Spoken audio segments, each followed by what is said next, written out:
Welcome to 7 news Telugu. Hanuman junction లో జై Bhim auto union కార్మికులు నిరసన. కూటమి ప్రభుత్వం ఏర్పడి ఆడవాళ్లకు ఫ్రీ బస్ ఏర్పాటు చేయడం వల్ల ఆటో కార్మికులు ఎంతో మంది రోడ్డున పడినారని యూనియన్ ప్రెసిడెంట్ పండు అన్నారు. ఆంధ్రప్రదేశ్ ముఖ్యమంత్రి నారా చంద్రబాబు నాయుడు ఆటో కార్మికుల బాధలు అర్థం చేసుకుని ఆటో కార్మికులకు భరోసా కల్పిస్తారని హనుమాన్ జంక్షన్ లో భారీ ర్యాలీ నిరసన కార్యక్రమం తెలియజేశారు. ఈ భారీ ర్యాలీలో Gudivada road, Nuzvid road, Vijayawada road, Eluru road ఉండడం జరిగింది. ఆటో కార్మికులందరూ కష్టపడే విధానం తెలియట్లా.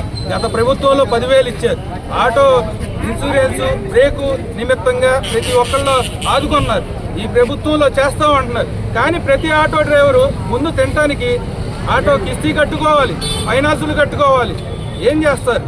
డాక్రాలు ఉన్నాయి, బయట ఫైనాన్సులు ఉన్నాయి. ప్రతి ఒక్క ఆటో కార్మికుడు పొద్దున్న నుంచి సాయంత్రం వరకు